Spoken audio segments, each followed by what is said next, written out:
Hello editors, SPS creative welcome to my channel. আজকে ভিডিওতে আরো একটি নতুন ধামাকাদার ফটো এডিটিং টিউটোরিয়াল নিয়ে চলে এলাম। ভিডিওতে যে ফটো এডিটটি আপনারা দেখলেন, এইরকম ফটো এডিট করে আর যদি আপনি ইনস্টাগ্রাম, ফেসবুক এবং অন্য কোনো সোশ্যাল মিডিয়া অ্যাপে পোস্ট করলি, সেটা দেখে আপনার বন্ধুরা আপনার কাছ থেকে শিখতে চাইবে এবং এডিটের মাস্টার বলবে আপনাকে। তাই আর দেরি না করে ভিডিওতে একটি লাইক করুন এবং চ্যানেলটিকে সাবস্ক্রাইব করে আমাদের সাথে থাকুন। চলুন লেটস স্টার্ট দ্য ভিডিও।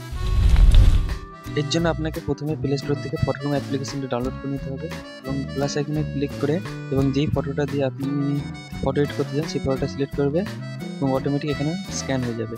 এবার এখানে কিছুক্ষণ টাইম লাগবে, দিয়ে ট্রান্সফরমেটে ক্লিক করে ফটোটাকে এক্সপোর্ট করে নেবেন। ব্যাস, আপনার পিএনজি ফটো রেডি।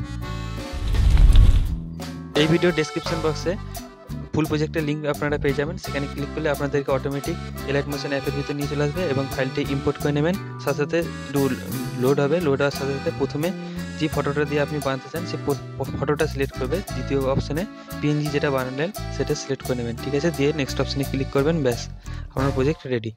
এবার হচ্ছে যে নাম দিয়ে বানাতে চান সেই নামটা এডিট করে লিখে দেবেন। আমি সজীব নামটা লিখে নিলাম, ঠিক আছে। দিয়ে ফন্ট একটা সুন্দর ফন্ট সিলেক্ট করে নেবেন, ওখান থেকে সাইজ সিলেক্ট করে নেবেন। ব্যাস, এবার হচ্ছে ব্যাকগ্রাউন্ডে দেখতে পাচ্ছেন আপনারা আর লেখা আছে, সেটা যেহেতু সজীব দিয়ে বানাচ্ছি এস লেখা আছে, তাই এসটাকে আমার প্রসেস ফলো করে এস লিখে নেবেন, ঠিক আছে।